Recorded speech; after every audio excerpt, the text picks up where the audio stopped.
정원아, 우리 4번 해보는 거야. 턱돈띠, 5예요, X예요, 4번? 아니에요? X예요?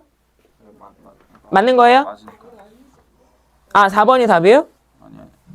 아니? 아, X예요? 4번 X예요? 그러니까 이게 문제에서 틀린 거.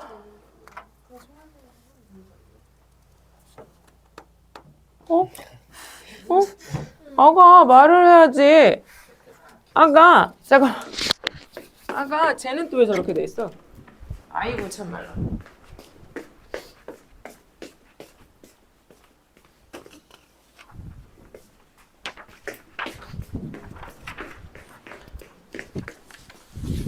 아, 이 핸드폰 중독자들아, 이씨. 이거지? 이렇게지? 어? 순서가. 진짜? 얘 또 왜 이래? 아, 나 진짜 이놈의 복사기 우리 학원 때려치우던가 해야지. 내가 우리 학원 그만두면 복사기가 안 좋아서 그만두는 줄 알아라, 얘들아. 나 진짜 이놈의 복사기.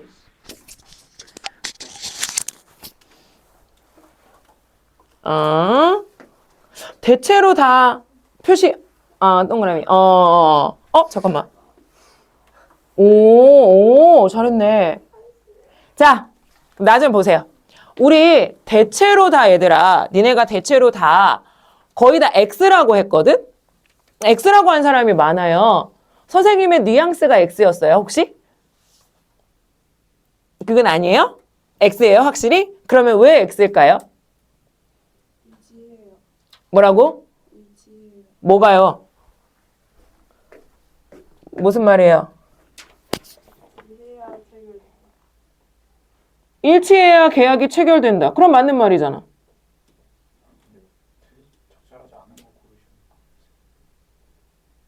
아니. 내 말은 뭐냐면 4번 선지가 맞는 선지, 그러니까 정답인지 아닌지를 고르라는 말이나 아니고 4번 선지의 말이 지문에 부합하냐 아니냐로 OX를 결정하란 말이었어. 오해했어? 답이 아니다 이 말이었어? 그럼 적절한 거야 얘들아 4번 선지는? 자, 한 번만 더. 자, 4번 선지 선생님, 전 4번 선지가 적절한 선지예요. 지문의 내용과 부합합니다. 부합합니다. 두 친구. 선우 든 거야, 안 든 거야? 야! 지선우 이거는 든 거야, 안 든 거야, 이 새끼야? 야, 그래도 여기 팔꿈치까지는 들어줘야 든 거지, 씨. 손목만 들면 든 거야, 안 든 거야? 너 든 거야? 동재 든 거야? 4명 또? 정원이 든 거야? 아니야? 야! 준범 동참해. 우리 남학생 연대야, 지금. 남학생 연대야, 지금. 남학생 4명은 동그라미야. 그럼 아니에요, 선생님. 바보들. 후훗. 바보들, 후훗. 아닌데, 바보들. 손 드세요. 우리 정원이, 희서. 가은이 든 거야? 요거 든 거야? 야, 우리 정하자. 손을 어디까지 하면 든 건지를 해보자. 자, 납득되는 거 봐봐. 지성은 여기까지 들었어요. 요거는 인정해요, 아니에요? 요거 들었어요, 안 들었어요? 요건 아니래, 선우야. 요거까지는 안 된대. 자, 우리 가은이. 요렇게 들었어요. 요거까지는 돼요, 맞아요. 요거 아니에요, 기예요. 이것도 아니에요? 그럼 어디까지는 들어야 손 든 거예요? 야, 정원이처럼 들어야 손 든 거래. 이렇게 들어야 손 든 거래. 근데 이거는 또 우리가 좀 약간 고2가 올라가니까 요 정도는 또 자존심이 허락하지 않을 수 있잖아. 약간 귀엽다. 왜? 너네 초등학교 때 생각해봐. 뭐 할 사람? 이러면 뭐 해? 차! 이러잖아. 이건 약간 초딩 때 이렇게 드는데 고학년, 중학년 때만 돼도 이렇게 안 들지 않아요? 고학년 때는 이렇게 드는 애 없지 않아요? 여자애들 한 요 정도 들지 않아요? 요 정도? 요 정도? 우리 약간 귀엽까지 든 것만 여기까지만 인정합시다. 여기까지. 요건 안 돼. 요거 안 되고요. 요거 안 되고요. 한 요 정도. 우리 정원이처럼 이거 완전 인정. 이건 완전 인정이고 한 요 정도까지. 마지막. 얘들아, 선생님이 오늘 너네에 대해서 실망할지 안 할지 마지막으로. 근데 알지? 우리 아들들 알지? 선생님이 아들만 둘이어가지고 아들에 대한 애정이 있는 거 우리 아들들 알지? 내가 너네를 바보라고 말하기가 너무 싫으니까 잘 생각해봐, 얘들아. 잘 생각해야 돼.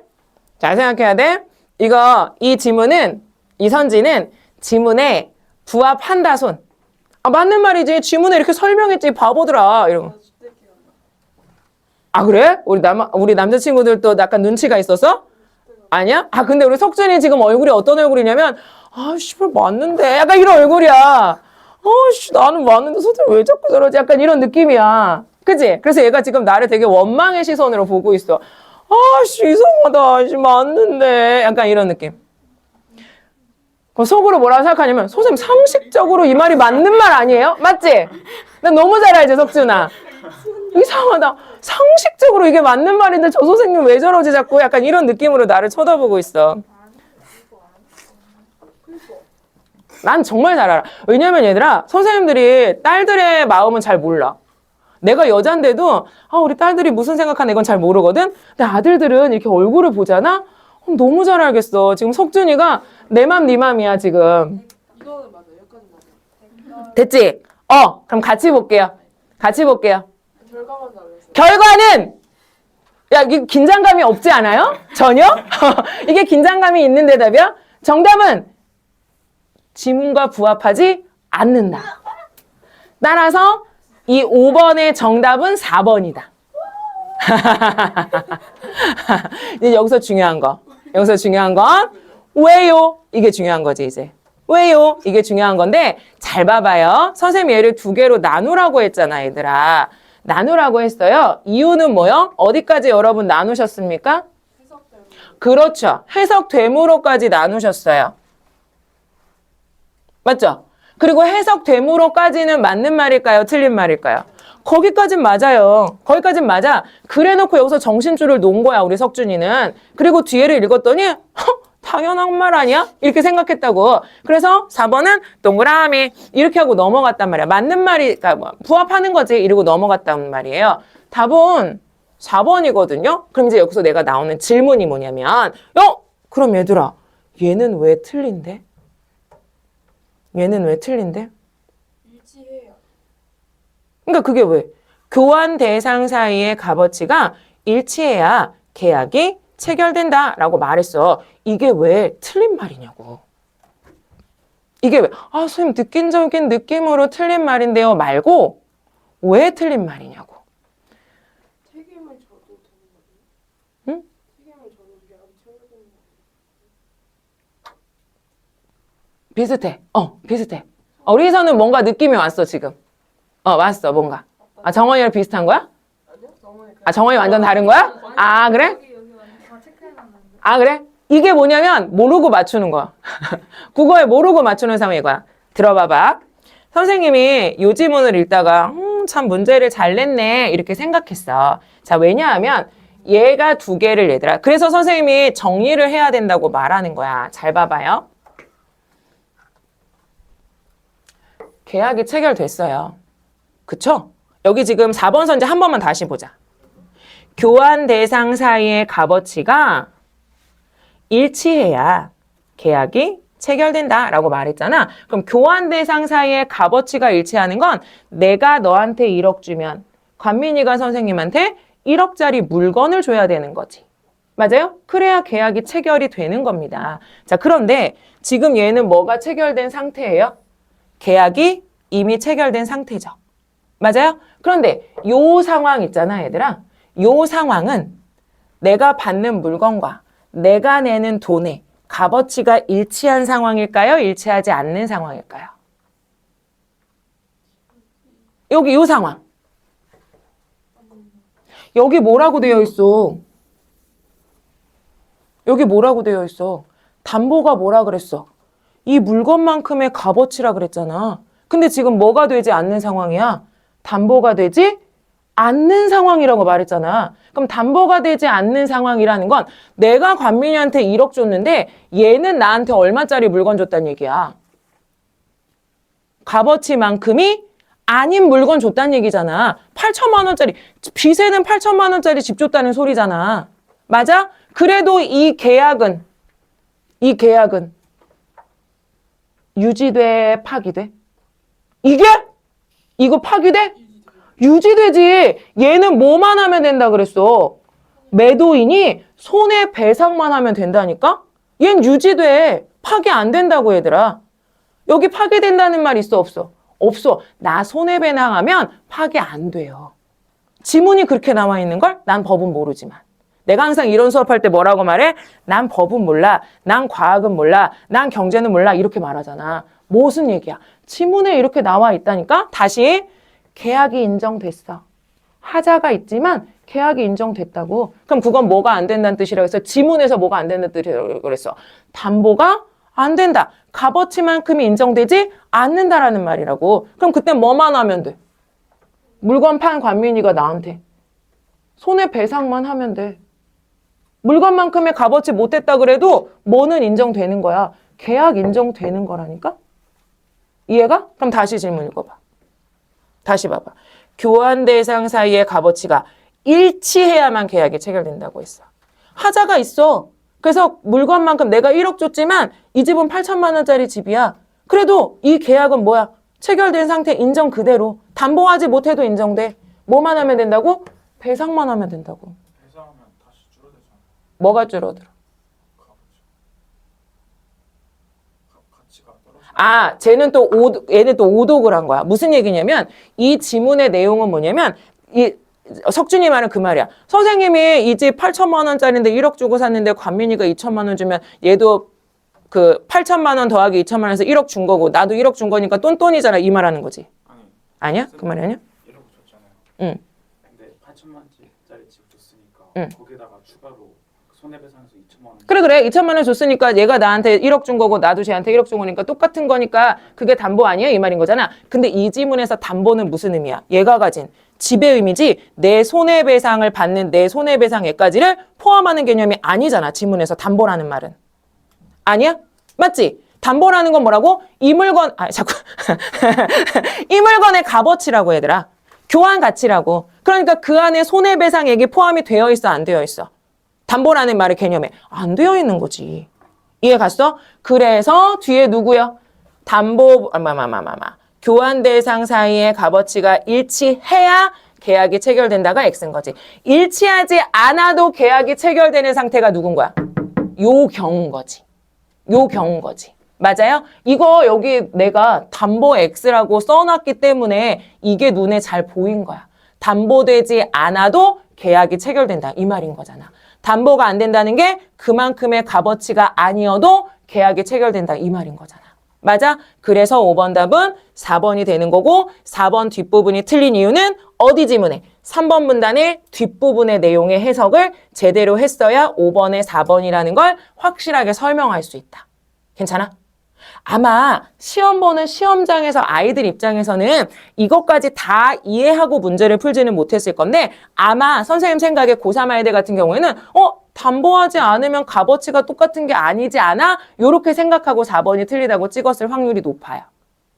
거기까지만 가셔도 괜찮습니다. 근데 우리는 이제 내후년에 수능을 볼 거니까 수능의 지문이 이렇게 구성이 되는구나. 그래서 자, 선생님이 요거 하기 전에 뭐라고 말했냐면 얘들아 나는 옆에다 좀 쓴다? 이렇게 말하면서 얘를 시작했잖아. 쓰는 이유가 뭐라고요? 지문을 읽으면 이해가 되는 것처럼 느껴져요. 하지만 얘가 뭐로 구현됐을 때, 문제로 구현됐을 때 이 문제에서 물어보는 핵심 내용이 내 눈에 잘 안 들어와요. 따라서 니네가 생각할 때 좀 복잡하게 경우가 구분되어 있고 분류되어 있는 경우라면 이 경우는 왼쪽이나 오른쪽에 그 부분만 따로 정리라는 게 필요하다. 이때 너네가 의문을 갖는 하나는 뭐냐면 그러면 선생님 시간이 너무 오래 걸리지 않아요? 라는 의문이 들 텐데 만약에 니네가 얘를 정리를 안 했으면 5번 문제를 풀면서 분명히 다시 지문으로 돌아가서 지문을 다시 읽었을 거예요. 지문 읽는 시간과 정리하는 시간을 비교했을 때 정리하는 시간이 결코 많이 걸린다고 할 수 없습니다. 그래서 연습을 좀 해보세요. 연습을 좀 해보세요. 자, 그래서 5번에 4번이 X인 것을 골라낼 수 있었고요. 다만 뒤에 갑니다. 다만 아니 거기 이제 마지막 문단 위에 대금 환불 청구할 수 있다. 다만 매수인이 계약 체결 당시 하자의 존재를 알았다면 그러면 위에는 어떤 상황인 거고 알지 못하고 진행되는 상황 두 개인 거고 그지? 밑에는 알았다면 당연히 뭐라고? 알았다면 담보 책임이 인정되지 않는다. 내가 매수인인데 관민이네 집 비세는 거 알면서 샀으면 나는 뭐 못해? 내가 손해배상 청구해? 얘한테 해달라고 해야 되는 거. 손해배상은 매도인이 하는 거고 나는 뭐 할 수 있어? 계약 파기를 주장할 수 있잖아. 나 계약 파기 할까요? 못 할까요? 못 하죠. 그치? 관민이네 집 비세는 거 알고 내가 샀으면 관민이한테 나 다시 물러줘! 이거 할 수 있어 없어? 없는 거라고. 됐어요? 자, 마지막 문단 갑니다.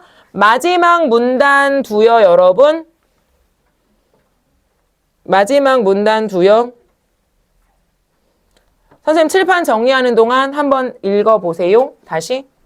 정리할 내용이 있다고 생각되시면 정리를 하셔도 좋습니다.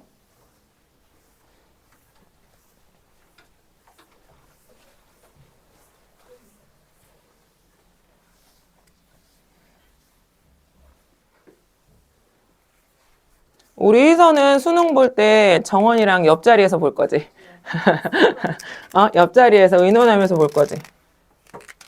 큰일 났다, 정원아. 왜요? 저 있으면 좋겠어요. 달란트.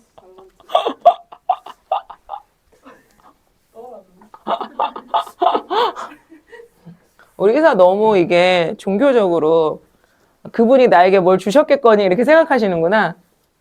아니야? 그건 아니야? 아주 그런 충실한 그런 신자가 아니에요. 아, 그래? 독실하지 않아요? 안 나간 지 엄청 많이 됐어요. 그래? 1년 됐어요. 그러나요? 옛날에 막 새벽에 가고 막 이랬잖아. 그 작년 겨울 이쯤이었나? 아, 진짜? 원심적으로 이제 신자라고도 말 못해요. 아, 그래? 원래 고등학생 땐 그런 거야. 그러다 이제 성인 되면 다시 가는 거야. 교회 가는 사람 또 있어요? 교회? 우리 정원이 교회야? 근데 음, 안 나간 지가 꽤 됐는데 너도? 절에 가는 사람 있어요? 절에? 절은 없어? 왜 절 왜 무시해? 선생님 불교 신자인데 너 뒤질래? 헐. 다 넌 다 다녀? 네네. 왜? 고3까지 다 다닐 거야? 아, 아니, 그건 아니야. 혹시 이슬람 신자나 뭐, 기타 다른 종교 뭐, 통일교, 원불교 뭐 이런 거 있어요? 독일교요. 있을 수도 있죠. 왜요? 우리나라는 종교의 자유가 있는 데인데요, 왜요? 아니, 선생님 불교 신자는 아니고, 엄마가 이제 절에 다니시고, 선생님은 고3 이후로는 절에 가본 적이 없어. 30년 전에 다니려나? 아니, 고3 때 수능 보기 전에 100일 기도 해야 된다고. 우리 감독이 놀랬어. 선생님 수능을 봤다고? 막 이런 거 있잖아. 수능 보기 전에 100일 기도 해야 된다 그래서 절에 밤에 새벽에 간 적이 있어요. 가서 이제 막 절에 108배 하고 막 이래요. 108배 막 하고 부처님 앞에서 기도해요. 근데 얘들아, 나는 독실하지도 않고 이런 믿음도 없는데 그냥 수능 100일 전에는 기도하게 되더라고. 그냥 하게 되더라고. 그래서 막 묵주 같은 이런 거 있잖아. 그 염주, 묵주가 아니고 참 염주 같은 거 막 갖고 있고 그랬어요. 수능 보고 버렸어요. 왜? 수능 잘 봤으니까 이제 버렸다고. 뭐 수능 대학 붙고 버릴 걸 그랬어? 우리 학원 저기 교무실 위에 보면 이렇게 액막이 있거든, 액막이. 옛날에 이제 이사 간 집에 애군이 들어오지 말라고 북어 같은 거 이렇게 걸어두는 풍습이 있었어, 우리나라 민속하게. 근데 그걸 고3 아이가 하나 저기 인형 같은 거를 뽑아갖고 갖고 왔더라고. 그래서 자기는 입시 끝날 때까지 잘 걸어두라고. 그래서 원래는 저 문 앞에 걸어둬야 되는데 저 문은 이렇게 왔다 갔다 사람들이 많이 열잖아. 그러다 떨어지면 어떡해. 마음이 불편하잖아. 약간 미신이지만 마음이 불편하잖아. 그래서 제가 저기다 이렇게 걸어놨어요. 우리 문에 걸어놔요. 원래 이제 문을 열고 닫으면서 이제 바깥에 있는 애군이 들어온다 그래서 그걸 막아주는 거라 문에 이제 걸어놓는데 여기 이제 그래서 걸어놨어. 자, 다 읽으셨어요? 자, 마지막 문단 갑니다. 한편 담보는 얘들아, 우리 3문단 잠깐 생각해봐. 무엇을? 담보를. 무슨 관점에서? 체계적 관점에서 해석한 거 1번이 3번 문단이지. 어떤 맥락에서 해석한 거였어? 3번 그 문단은? 어떤 맥락에서? 유상계약의 맥락에서. 맞아요? 그럼 4번 문단 가봐요. 담보는 채권과 관련된 맥락에서. 그러면 질문. 4문단도 무엇을? 담보를. 무슨 관점에서 법 해석한 거야? 그렇지. 체계적 관점에서 법 해석한 거야. 체계적으로. 그치? 체계적으로 법 해석한 건데, 체계적 해석한 건데, 무슨 관점에서? 채권의 관점에서 체계적 해석한 거예요. 채권의 관점에서 체계적 해석했더니 뭐래요? 뭐 어떻게 의미를 갖는데요? 채권의 실현 가능성을 보장. 채권의 실현 가능성을 보장하기 위한 조치라는 의미로 해석된다. 이때 채권이라는 말 있어. 채권이라는 말 있어. 채권은 요거는 배경 지식으로 그냥 알아둡시다. 이게 2학년 선택 과목에 따라서 채권이라는 말을 배우는 사람도 있고 안 배우는 사람도 있는데 우리는 그냥 배경 지식으로 알아둡시다요. 첫 번째, 법적인 의미에서 채권은 너네는 나에게 채권을 가지고 있는 사람들이야. 쉽게 말하면. 너네는 나에게 어떤 채권을 갖고 있을까? 저한테 돈 뭐 하셨어요? 아니야. 근데 너네는 채권을 가지고 있어. 선생님한테. 너네 학원에 돈 냈잖아. 맞아? 그럼 나는 너에게 뭘 줘야 돼? 교육 서비스를 제공해야지. 맞아? 그럼 너네는 나에게 어떤 권리를 갖고 있어? 교육 서비스를 제공해라! 하는 요구할 수 있는 권리를 가지고 있어. 그걸 뭐라고 불러요? 채권이라고 불러요. 그래서 너네가 만약에 내가 맨날 띵까띵까 놀고 수업 안 해. 그럼 너네 뭐 할 수 있어? 내 수업료 주세요. 내 거 환불해 주세요. 이럴 수 있는 권리를 가지고 있어요. 그래서 왜요? 왜요? 아, 그러지 않을 거야? 수업 안 하면 막 좋아할 거야?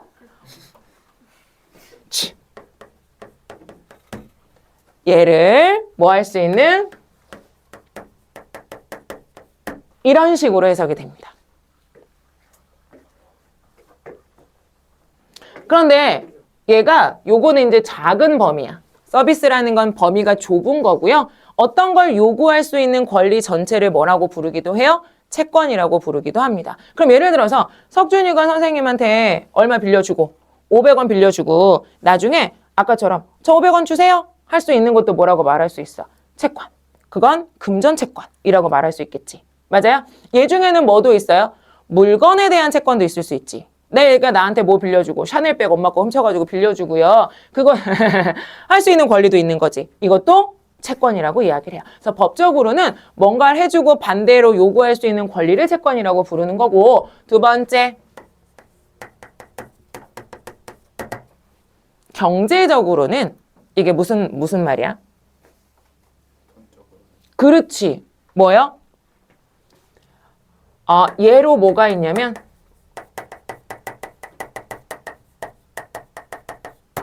이런 게 있어요. 이거 뭘까요? 내가 어떤 사업을 하기 위해서 뭐 하는 돈? 그렇지. 얘를 채권이라고 불러요. 그래서 내가 회사에서 돈을 빌리면 뭐가 되는 거야? 회사채. 나라에서 얘들아 어떤 사업을 하는데 돈이 부족해. 그럼 나라에서 돈을 빌릴 수도 있거든? 그걸 뭐라 그래? 국채라고 얘기하기도 해. 우리나라도 매년 국채를 발행합니다. 미국도 매년 국채를 발행해요. 그럼 국채를 니네가 사면 너네는 나라에서 뭘 받아요? 이자를 받아요. 이자를 받아요. 그래서 뭐랑 비슷하냐면 저금하는 거랑 비슷해. 그럼 얘들아 미국에서 발행하는 채권하고 아프리카 어디 나라에서 발행하는 채권하고 누가 이자를 많이 줄까? 땡! 누가 이자를 많이 줄까? 그럼 이렇게 생각하면 돼. 선생님이 관민이한테 돈을 빌릴 때랑 석준이가 관민이한테 돈을 빌릴 때랑 관민이 입장에서 누가 더 돈을 갚을 가능성이 높아? 나지 않니? 난 돈 버는 사람이고 얘는 땡줄 한 푼 없는 애니까. 그러면 당연히 관민이가 돈을 빌려줄 때 나한테 빌려줄 때는 어떻게 빌려줘? 나한테는 떼일 확률이 없으니까. 선생님 그럼 선생님한테는 제가 10,000원 빌려드리면서 한 달에 10만 원만 받을게요. 이렇게 할 수 있잖아. 맞지? 석준이한테는 이 새끼는 떼일 먹을 수도 있겠는데? 그럼 어떻게? 내가 너한테 빌려주면서는 너는 나에게 한 달에 100만 원의 이자를 갚아라. 이럴 수도 있잖아. 확률이 적으면 더 받을 수 있으니까 더 높게 안 해. 위험성의 측면에서 생각해봐. 아가.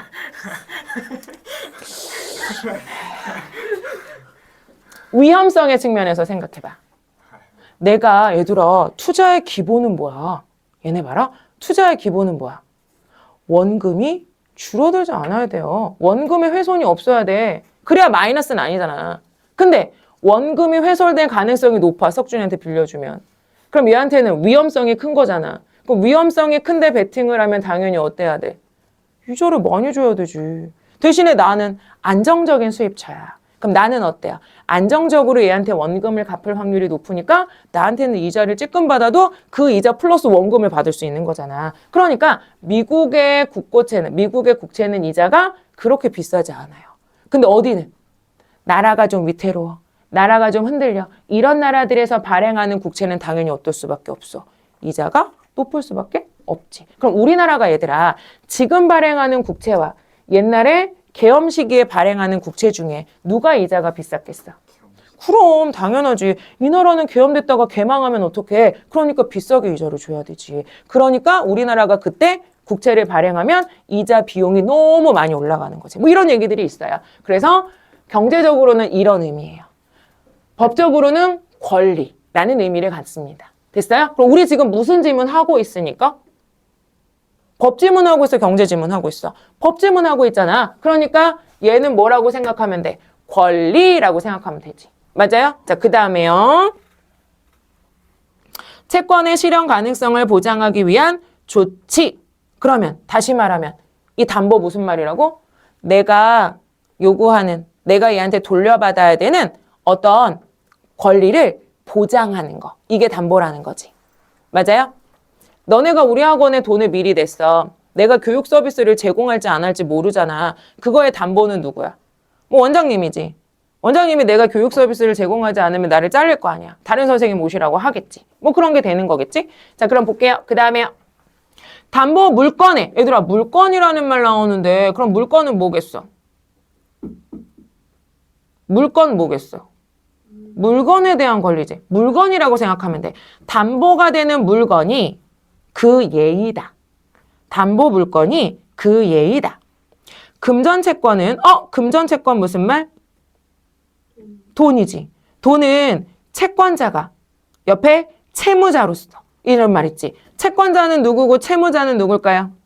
이거는 어쩔 수 없어 얘들아. 외워둬야 돼. 아까 우리 이 말 있었잖아. 매도자라는 말 있었고 매수자라는 말 있었잖아. 매도자는 누구고 매수자는 누구야? 매도자는 파는 사람. 매수자는.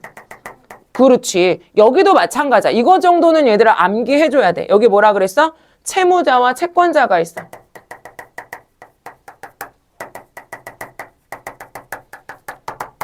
돈의 개념으로 본다면 채무자는 뭐 하는 사람? 빌린 사람. 채권자는 빌려준 사람. 뭐 너네는 이거 될 거라고? 그 아래 거 될 거. 아래 거 될 거라고? 그래, 이거 되건 이거 되건. 그치? 어쨌든 간에 요거 정도는 알고 있어야 돼. 그럼 가봐요. 채권자가 채무자로부터 돈을 받아야 실현되는데 당연하지. 금전채권은 채권자가 채무자로부터 돈을 받아야 실현되는데 채무자가 돈을 지급하지 않으면 얘들아 돈을 지급하지 않으면 무슨 문? 뭐뭐 하나 하지만 조건문. 그치? 조건문. 그러면 경우 분류되어 있겠지. 채무자가 돈을 갚지 지급하지 않으면 강제집행 절차를 거쳐야 한다. 채무자가 돈을 갚지 않으면 뭐 한다고요? 강제집행 절차에 들어간대요. 강제집행을 한답니다. 강제집행의 목적물이 무엇이면? 부동산이면. 뭐이면? 부동산이면. 이면, 조건은 이면 그 부동산을 뭐하여? 경매하여. 부동산 경매에 마련된 경매 대금을 배당함으로써. 경매 대금을 뭐 한다고 결국에? 배당. 나눠주는 거야. 배당 받음으로써 금전채권이 실현된다. 갚지 않아요. 강제 집행합니다. 부동산일 때 경매에서요. 배당받아요. 이 순서로 진행돼요. 맞죠? 이때 경매대금을 배당받을 금전채권자가 여럿이면 배당을 받는데 금전 채권자가 이렇게 하면 안 돼. 참. 많아요. 여러 명이에요. 여럿이면 각 채권자는 각자의 채권에게 비례하여 배당하는 것이 원칙이다. 무슨 배당? 무슨 배당? 비례 배당. 무슨 뜻? 비례 배당한다는 거 무슨 뜻? 요건 좀 알아두자. 비례 배당한다는 거. 니네가 이제 우리 선우가요. 강남에 100억짜리 타워팰리스를 샀어요. 근데 선우가 100억을 다 지 돈으로 살 수는 없잖아, 얘들아. 선우가 돈을 좀 많이 벌어가지고 50억은 있어, 지 돈. 50억은 대출을 받아야 돼. 그래서 50억 대출을 받는데요. KB은행에서요. 25억 대출을 받았어요. 그 다음에 나머지 25억을 대출을 받아야 되는데 이거를 대출을 받기가 좀 어려운 거야. 그래갖고 석준이한테요. 석준이 부자야. 석준아, 나 30억 남았지. 15억만 좀 빌려줄래? 그래서 석준이한테 이제 15억을 받았어요. 그 다음에 15억이 남았잖아. 그래서 관민이한테 관민아, 너 나 15억만 빌려줄래? 그래서 얘네가 척척척 빌려줬어. 그래서 30억을 채워가 부자다 다들. 왜? 10억 남았다?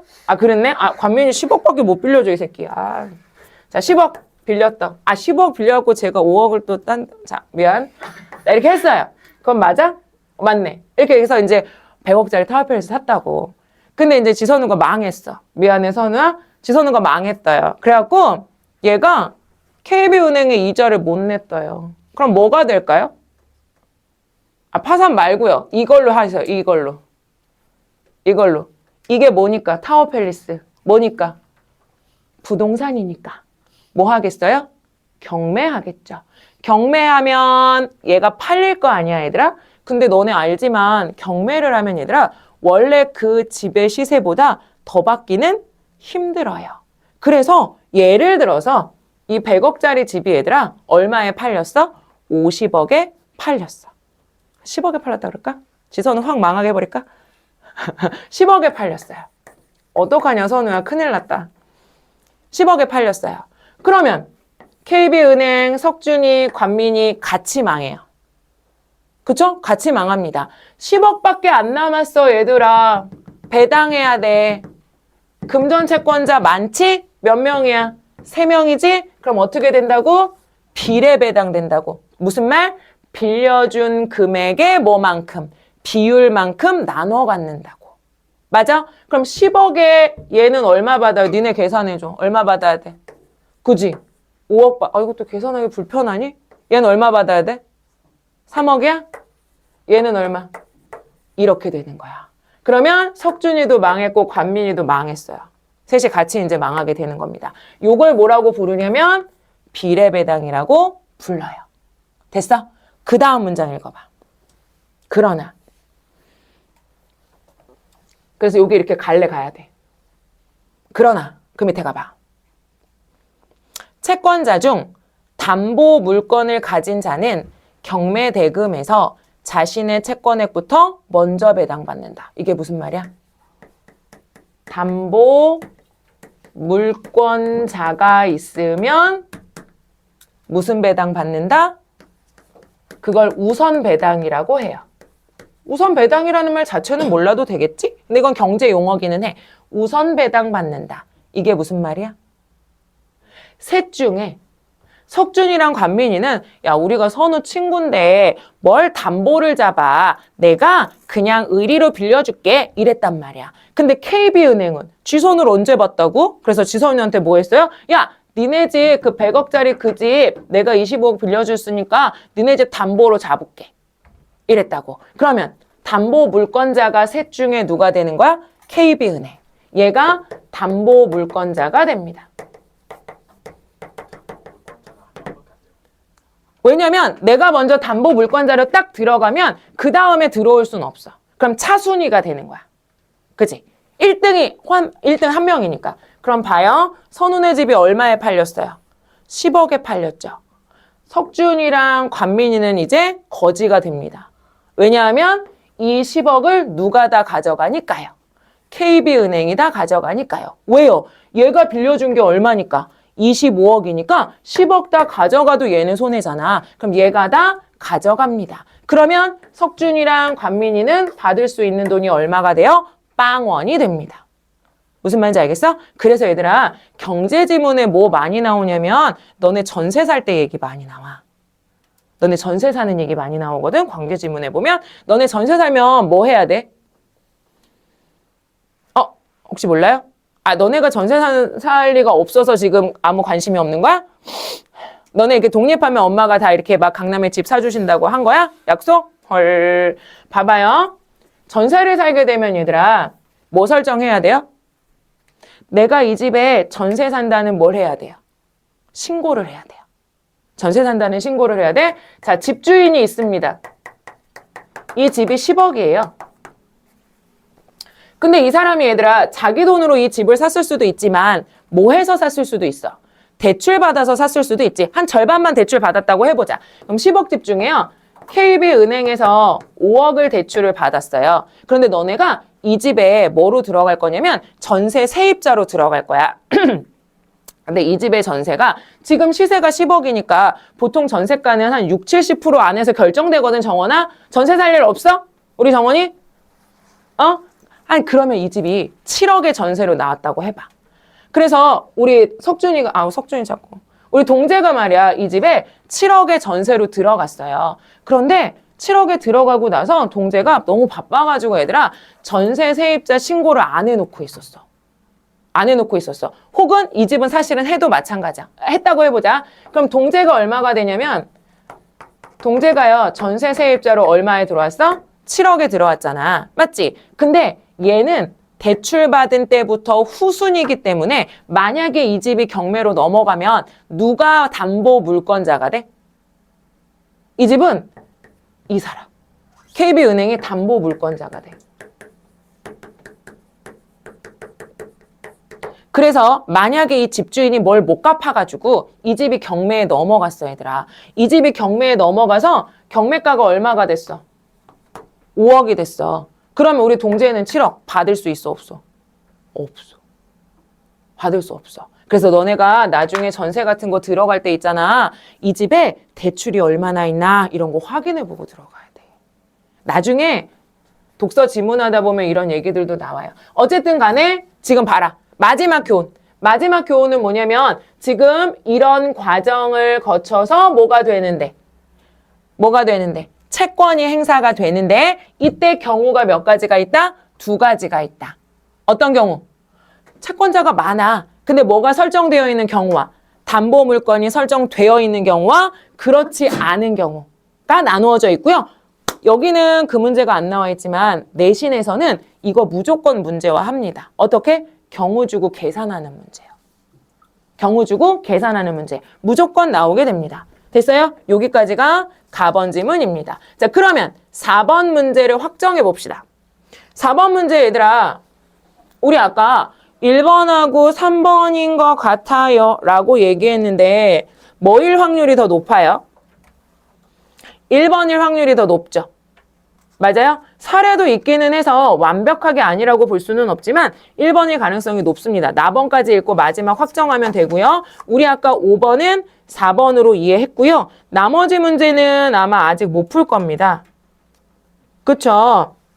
자, 그러면 자, 선생님이 있잖아. 요 제문을 다 읽고 나서요. 뭐라고 생각했다고요? 이상한데? 라고 생각한 포인트가 있다 그랬어. 그게 뭘까요? 석준이 왜 이렇게 똑똑해 오늘? 아까 우리 뭐라 그랬냐면 얘들아, 앞부분을 읽으면서 뭐 되어 있으면, 나열되어 있는 요소가 있으면 무조건 뭐 한다 그랬어?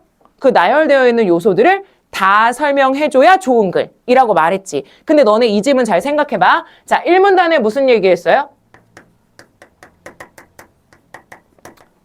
하나만 말해봐. 1문단 무슨 얘기했어? 법 해석이라는 건 이런 거지. 맞아? 그 중에 무슨 해석 있네요? 이거지. 2문단에서 무슨 얘기했어?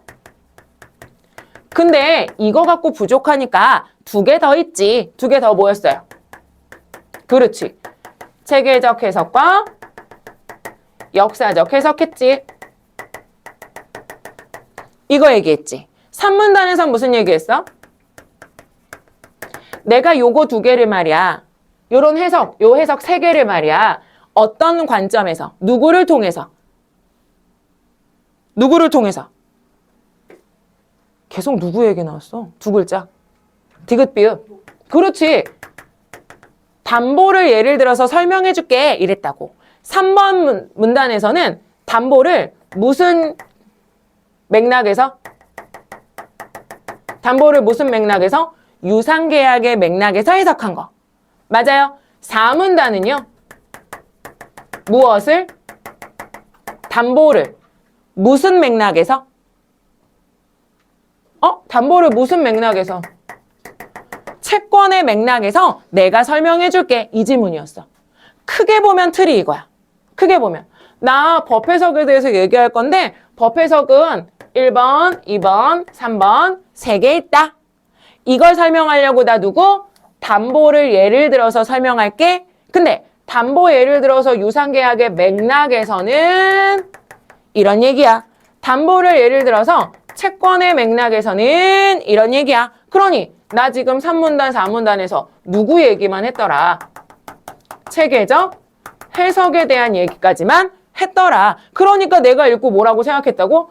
뭐야? 앞에 역사적 해석이라는 말 있다고 분명히 말해놓고 왜 얘는 지금 역사적 해석이 없는 건데 그래서 얘가 가나지문인 거야. 만약에 나지문이 없이 가지문만 하나 나왔는데 이렇게까지만 나오면 굉장히 논란이 됐을 지문이었을 거야. 수능이나 아니면 수능이란다. 모의고사나 수특 수한 지문에서는 이런 지문들이 가끔 있어 얘들아. 그러면 그 지문이 문제화될 확률이 높아. 왜? 뒤에 이거 붙여가지고 문제 새로 쓸 거거든 지문. 근데 얘는 여기까지만 있어. 그러면 우리가 예상할 수 있어. 뭘 예상할 수 있어?